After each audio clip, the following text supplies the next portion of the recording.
لیکن میری فکر کا ایک پہلو ہے.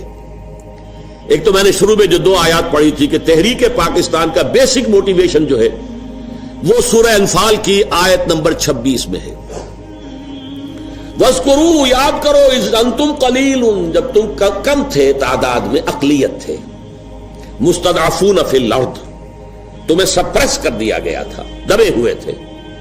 تخافون، تمہیں خوف تھا، ان یتخطفکم الناس، کہ لوگ یعنی غیر مسلم تمہیں دبا لیں گے، اچک کر لے جائیں گے، برباد کر دیں گے. فآواکم، اللہ نے تمہیں پناہ دی، پناہ گاہ عطا فرمائی. وأیدکم بنصرہ، اپنی نصرت سے تمہاری تائید کی. ورزقکم من الطیبات لعلکم تشکرون، اور تمہیں پاکیزہ رزق فراہم کیا تاکہ تم شکر ادا کرو. یہ پاکستان کی تصویر ہے قرآن مجید کے اندر، اس لیے کہ حضور کی حدیث ہے، آج بھی میں جمعے میں بیان کر چکا ہوں اس کو، کہ اس قرآن کے اندر فی ہے خبر ما قبلکم و نبأ ما بعدکم و حکم ما بینکم. حضور نے فرمایا اس میں تم سے پہلے کی قوموں کے حالات بھی ہیں، تمہارے بعد میں آنے والوں کے حالات بھی ہیں، اور جو تمہارے مابین اختلافات قیامت تک ہوں گے ان کا حل بھی موجود ہے. تو یہ ہمارا ذکر ہے پاکستان. دیکھیے، میرے ایک فکر کا جو پہلو میں آپ کے سامنے رکھنا چاہتا ہوں، میرے نزدیک یہ یقینی ہے، حتمی ہے، شدنی ہے، اٹل ہے، قیامت سے قبل پوری دنیا میں نظام خلافت قائم ہوگا، اللہ کے دین کا غلبہ ہوگا. قرآن مجید میں اس کا صغرا کبرا ہے. وہ صغرا کبرا کیا ہے؟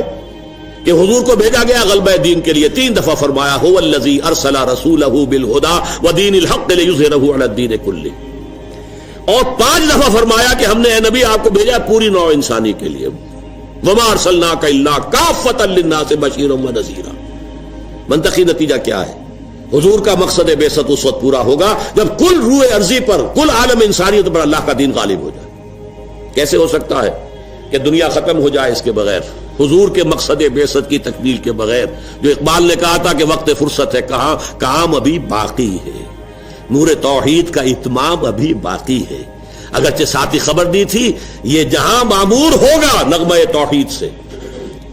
اب آئیے دوسری بات، جیسے وہ پہلے شروع ہوا تھا تو ایک ملک سے شروع ہوا اور پھر پھیل گیا دائیں بائیں. عرب میں حضور کے دستے مبارک سے اسلام کا غلبہ ہوا، اور پھر 3 فوجیں نکلی، ایک مشرق کی طرف، ایک مغرب کی طرف، ایک شمال کی طرف. عراق سے ہوتے ہوئے ایران، اور ایران سے خراسان کی طرف، ادھر یہ کہ شام سے ہو کر اور مصر کی طرف، اور یہ کہ آگے اٹلانٹک، ادھر یہ کوہ قاف تک. اسی طرح اب بھی کسی ایک علاقے سے ہوگا. وہ علاقہ میرے نزدیک پرائمریلی پاکستان ہے اور سیکنڈریلی افغانستان ہے. یہ اللہ نے ہمیں موقع دیا ہے. میرے نزدیک اس کے ایک تو احادیث کے اندر اشارے، 2 حدیثیں 3 حدیثیں دی گئی ہیں اس کے اندر، کتابچے کے اندر. لیکن میں جو گنوانا چاہتا ہوں کہ اللہ کی مشیت کا مظہر کیا ہے. ختم نبوت کے بعد سب سے بڑا جو دینی منصب ہے وہ ہے مجددین. 1000 برس تک مجددین امت عالم عرب میں آئے، 11ویں صدی سے شروع ہو گئے ہندوستان کے اندر. مجدد الفسانی، شاہ ولی اللہ دہلوی، سید احمد بریلوی، شیخ الہند مولانا محمود حسن، اور پھر عظیم ترین شخصیت علامہ اقبال جیسا مفکر، مولانا مودودی جیسا مصنف، مولانا الیاس جیسا مبلغ. پوری دنیا میں ان کی پیرل شخصیتیں کوئی ہے ہی نہیں. پھر تحریک خلافت پوری دنیا میں کہیں بھی نہیں سوائے پاکستان کے، سوائے ہندوستان کے. پھر یہ کلونیل رول سے آزادی سوائے یہاں کے کہ اسلام کا نعرہ لگا، کہیں بھی نہیں. کہیں وہ نسلی میلین نیشنلزم کی بنیاد کے اوپر سارا کچھ جو ہوا ہے، یہ انڈونیشیا وغیرہ میں، ملیشیا میں ملے نیشنلزم، اور عرب نیشنلزم کی بنیاد پر ہوا عالم عرب میں. اسلام کا نعرہ صرف یہاں لگا. پھر معجزہ ہے پاکستان. میری کتاب میں نے ثابت کیا معجزہ ہے، کسی اصول سے ثابت نہیں ہوتا کہ پاکستان بننے والا تھا. یہ تو بالکل اللہ تعالیٰ کی سنت ہے. عسى ربكم ان يهلك عدوكم ويستخلفكم في الارض فينظر كيف تعملون. ہو سکتا ہے کہ تمہارا رب تمہارے دشمن کو ہلاک کر دے، تمہیں زمین میں حکومت دے، پھر دیکھے گا تم کیا کرتے ہو. یہ ہے پاکستانی قوم کے لیے. یہ گھڑی محشر کی ہے، تورسۂ محشر میں ہے. پیش کر غافل عمل کوئی اگر دفتر میں ہے، پھر قرارداد مقام